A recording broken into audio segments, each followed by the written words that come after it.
بسم اللہ الرحمن الرحیم وقل رب زدنی علما۔ الحمد للہ رب العالمین والصلاة والسلام علی قائد الغر المحجلین نبینا محمد وعلی آلہ وصحبہ اجمعین وبعد۔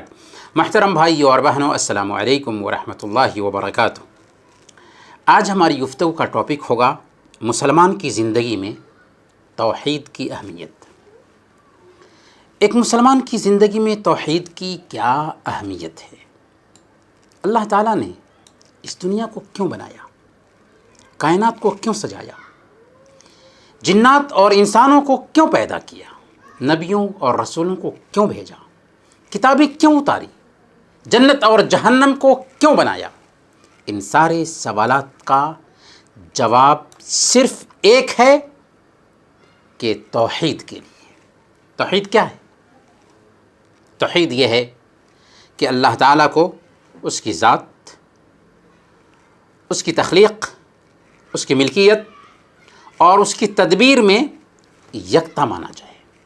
تمام عبادات اور اس کے اسماء و صفات میں اسے یکتا تسلیم کیا جائے، یعنی اللہ تعالیٰ کو ہی خالق، مالک اور مدبر مانا جائے۔ اور جب ہم اللہ تعالیٰ کو خالق، مالک اور مدبر مان لیتے ہیں تو اس کا لازمی تقاضا یہ ہو جاتا ہے کہ انسان صرف اور صرف ایک اللہ کی عبادت کرے، اسی سے مانگے، اسی سے لو لگائے، اسی سے مدد طلب کرے، اسی کے لیے رکوع کرے، اسی کے لیے سجدہ کرے، اسی کے لیے قربانی دے اور اسی کے لیے نظر و نیاز دے۔ یہی مقصد ہے جن و انس کی پیدائش کا۔ اللہ تعالیٰ نے فرمایا سورہ الذاریات آیت نمبر 56، وَمَا خَلَقْتُ الْجِنَّ وَالْإِنسَ إِلَّا لِيَعْبُدُونَ۔ ہم نے جنات اور انسانوں کو محض اس لیے پیدا کیا کہ وہ میری عبادت کریں۔ جی ہاں، یہ توحید ہے جس کے نتیجے میں انسانیت دو خانوں میں بٹی، مومن اور کافر۔ توحید کو ماننے والے مومن ہوئے اور توحید کو نہ ماننے والے کافر اور مشرک کہلائے۔ توحید کی اہمیت کو سمجھنا ہو تو سورۃ الاخلاص کی فضیلت کو دھیان میں بیٹھائیے۔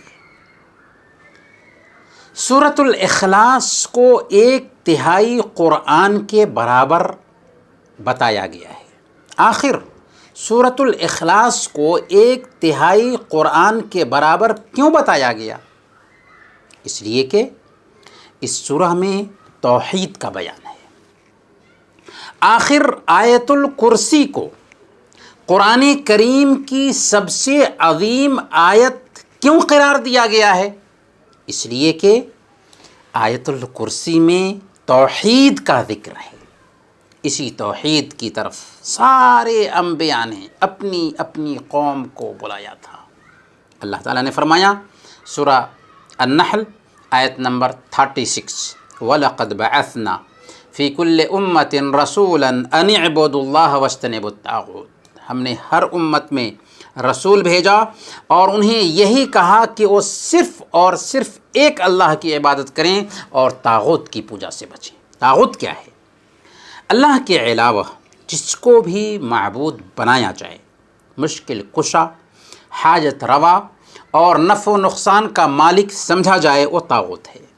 اللہ کے رسول صلی اللہ علیہ وسلم نے بھی سب سے پہلے اپنی دعوت کی شروعات اسی توحید سے کی کہ اے لوگو، ایک اللہ کی عبادت کرنے لگ جاؤ، کامیاب ہو جاؤ گے۔ یا ایھا الناس قولوا لا الہ الا اللہ تفلحوا۔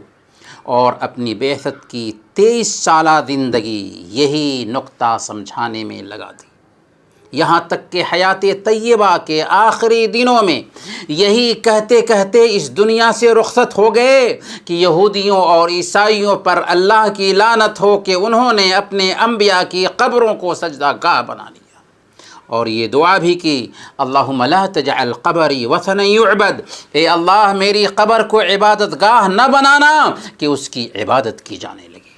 توحید سے ایک انسان کو حقیقی زندگی ملتی ہے، عزت، بزرگی اور کامیابی حاصل ہوتی ہے، جبکہ توحید سے محروم انسان جانوروں کی سی زندگی گزارتا ہے۔ اللہ تعالیٰ نے فرمایا سورہ الفرقان آیت نمبر 44، انہم کالانعام بل ہم اضل، یہ تو چوپایوں کے جیسے ہیں بلکہ چوپایوں سے بھی بدتر ہیں، کیونکہ چوپائے غیر اللہ کی پوجا نہیں کرتے۔ توحید سے محروم انسان مردہ ہے، اگرچہ وہ زمین پر چلتا ہو، کاروبار کرتا ہو، کھاتا پیتا ہو، اور توحید پر چلنے والا انسان حقیقی معنوں میں زندہ ہے۔ اللہ تعالیٰ نے فرمایا سورہ الانعام آیت نمبر 122، اومن کان میتا فاحییناہ، کیا تم اسے نہیں دیکھتے جو مردہ تھا پھر ہم نے اسے زندگی عطا کی، یعنی ہم نے اسے زندہ کیا ایمان کے ذریعہ، توحید کے ذریعہ۔ گویا کہ زندگی اصل میں ملتی ہے تب جب کہ ایک انسان ایمان قبول کرتا ہے۔ ایمان سے محروم انسان زندہ ہو کر بھی مردہ ہوتا ہے۔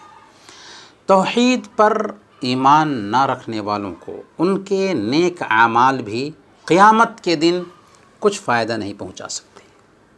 توحید کے بغیر سارے اعمال اکارت جائیں گے۔ صحیح مسلم کی روایت ہے، سیدہ عائشہ صدیقہ رضی اللہ تعالی عنہا نے عبداللہ بن جدعان کے بارے میں اللہ کے رسول صلی اللہ علیہ وسلم سے پوچھا تھا کہ عبداللہ بن جدعان زمانے جاہلیت میں صلہ رحمی کرتا تھا، غریبوں کو کھانا کھلاتا تھا، کیا یہ کام اسے کچھ فائدہ دیں گے؟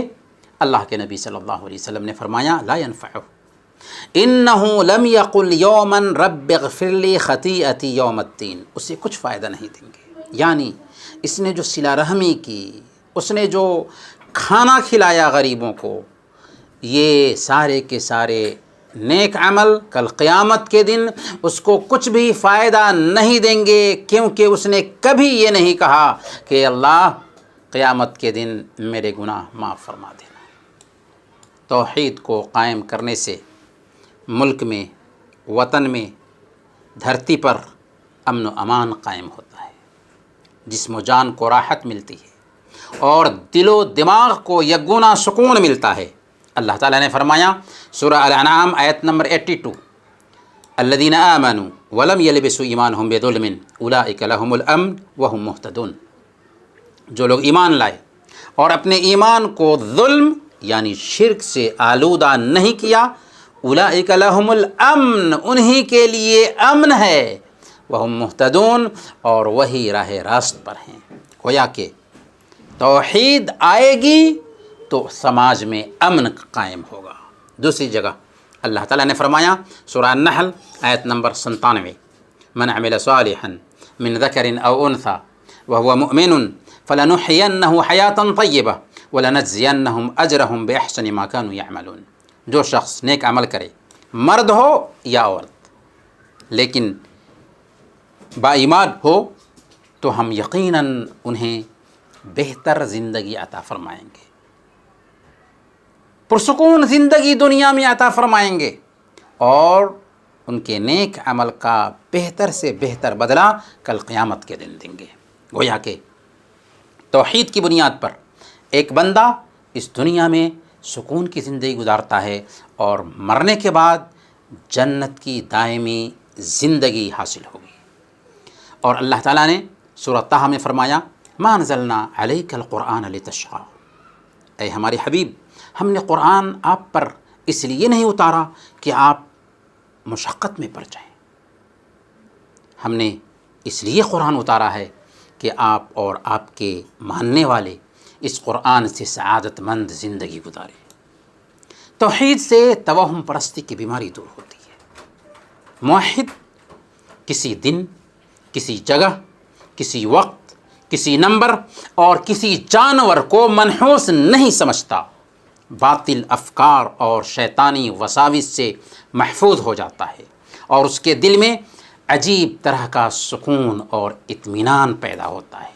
خالص توحید سے محروم ہونے کا نتیجہ ہے کہ آج مسلمان بھی بر صغیر پاک و ہند میں یہ سمجھتے ہیں کہ بلی راستہ کاٹ دے تو سفر ملتوی کر دینا چاہیے۔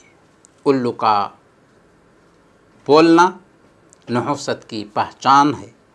اگر کسی بہو کے گھر میں آنے کے بعد گھر کے کسی آدمی کی موت ہو جائے تو بہو کو ہی منحوس سمجھا جاتا ہے، اور ایسی ہزاروں توہم پرستیاں ہمارے سماج میں پائی جاتی ہیں محض توحید کے راسخ نہ ہونے کی وجہ سے۔ توحید سے شیطان بھاگتا ہے۔ جہاں توحید ہوتی ہے وہاں شیطان کا بسیرا نہیں ہوتا۔ جب شیطان اذان سنتا ہے تو ہوا خارج کرتے ہوئے بھاگتا ہے، اور ظاہر ہے کہ اذان اللہ کی توحید اور کبریائی پر مشتمل ہے۔ اور آیت الکرسی آیت توحید ہے۔ اسے ایک بندہ جب رات میں سوتے وقت پڑھ لیتا ہے تو اللہ کی طرف سے اس پر ایک نگراں طے کر دیا جاتا ہے، اور صبح تک شیطان اس کے قریب نہیں ہوتا۔ توحید کے ذریعہ ایک بندہ جادوگروں، نجومیوں اور جویشیوں کے پھندے میں پڑنے سے بھی محفوظ رہ جاتا ہے۔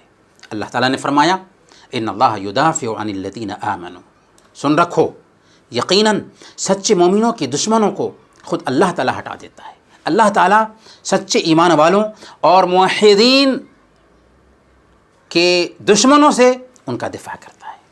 وَكَانَ حَقًّا عَلَيْنَا نَصْرُ الْمُؤْمِنِينَ، ہم پر مومنوں کی مدد کرنا لازم ہے۔ گویا کہ اللہ تعالیٰ نے اپنے اوپر یہ حق رکھا ہے کہ موحدین کی مدد کرے گا۔ کب؟ جب کہ توحید آئے۔ توحید کے ذریعہ ایک بندہ دنیا کی ساری بھلائیاں سمیٹ لیتا ہے اور دنیا اور آخرت میں کامیاب اور کامران ہوتا ہے، کیونکہ اللہ تعالیٰ نے یہ فیصلہ کیا ہے کہ سکون، سعادت اور اطمینان توحید والوں کو ہی نصیب ہو سکتا ہے، ایمان والوں کو ہی حاصل ہو سکتا ہے، دنیا میں بھی، ان کی قبر میں بھی اور آخرت میں بھی۔ خود اللہ تعالیٰ نے فرمایا ان الابرار لفی نعیم، یقیناً نیک لوگ بڑی نعمتوں میں ہوں گے۔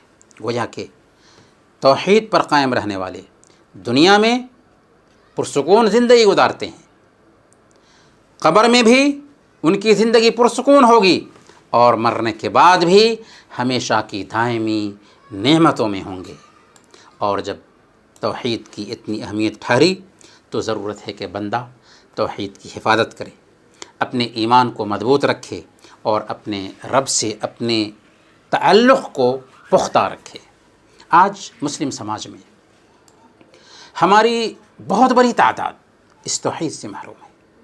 وہ اللہ اور اس کے رسول سے محبت کا دم بھرتے ہیں، نمازوں کی پابندی بھی کرتے ہیں، روزے بھی رکھتے ہیں، حج بھی کرتے ہیں، لیکن پھر بھی حقیقی توحید سے ان کی زندگی خالی نظر آتی ہے۔ درگاہوں اور مزاروں پر دن رات نظریں چڑھاتے دکھائی دیتے ہیں، لیکن الحمدللہ اللہ کی رحمت ہے کہ گلف ممالک میں آج بھی توحید کا بول بالا ہے۔ درگاہوں اور مزاروں سے یہ سرزمین پاک ہے۔ سعودی عرب نے توحید کی دعوت کو عام کرنے کا جو بیرہ اٹھایا، اس کے اثرات نمایاں طور پر ہر جگہ پائے جاتے ہیں۔ توحید کی یہی برکت ہے کہ گلف ممالک میں کام کرنے والے بہت سارے لوگ جو سچائی کے متلاشی ہوتے ہیں، سچائی کے طلبگار ہوتے ہیں، کچھ ہی دنوں میں توحید پرست بن جاتے ہیں، فرزندان توحید میں شامل ہو جاتے ہیں، توحید کے مطابق زندگی گزارنے لگ جاتے ہیں۔ جب میں مدینہ یونیورسٹی میں زیر تعلیم تھا تو شریعہ فیکلٹی کا 1 سال گزارنے کے بعد سالانہ چھٹی پر ہندوستان گیا، اور چھٹی کے 3 مہینہ گزارنے کے بعد جب دوبارہ مدینہ یونیورسٹی کے لیے روانہ ہوا تو ہماری انٹرنیشنل فلائٹ دہلی سے ریاض کے لیے تھی، اور پھر وہاں یعنی ریاض سے مدینہ کے لیے ڈومیسٹک فلائٹ ہونی تھی. جب ریاض ایئرپورٹ پر اترے تو تفتیشی پولیس اہلکار نے مجھ سے پوچھا کیا کرتے ہو؟ میں نے کہا کہ مدینہ یونیورسٹی کا اسٹوڈنٹ ہوں. وہ یہ بات سن کر بہت خوش ہوا، حالانکہ وہ پولیس تھا. پوچھا کیا پڑھتے ہو؟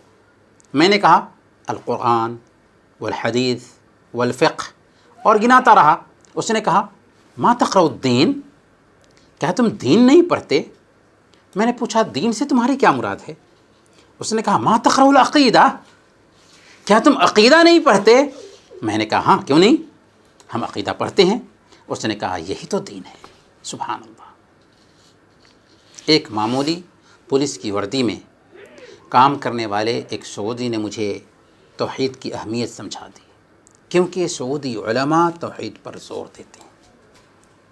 یہاں توحید پر زور دیا جاتا ہے، اور یہی انبیاء کی سنت ہے، اللہ کے نبی صلی اللہ علیہ وسلم کی سنت ہے. اللہ کے نبی صلی اللہ علیہ وسلم 13 سال تک اسی توحید پر مکہ میں محنت کرتے ہیں، اور 10 سال مدینہ کی زندگی میں اس توحید کو نہیں بھلاتے. یہاں تک کہ ابھی ہم نے بتایا کہ اللہ کے نبی صلی اللہ علیہ وسلم حیات طیبہ کے آخری ایام میں اسی توحید کی دعوت دے رہے تھے. اس لیے ہر مسلمان کے لیے ضروری ہے کہ اس توحید کی طرف دھیان دے اور اپنی توجہ توحید پر مرکوز رکھے. بلکہ جو لوگ موحد ہیں ان کی بھی پہلی ذمہ داری یہی ہے کہ توحید پر مشتمل کتابیں پڑھیں، لیکچرز سنیں،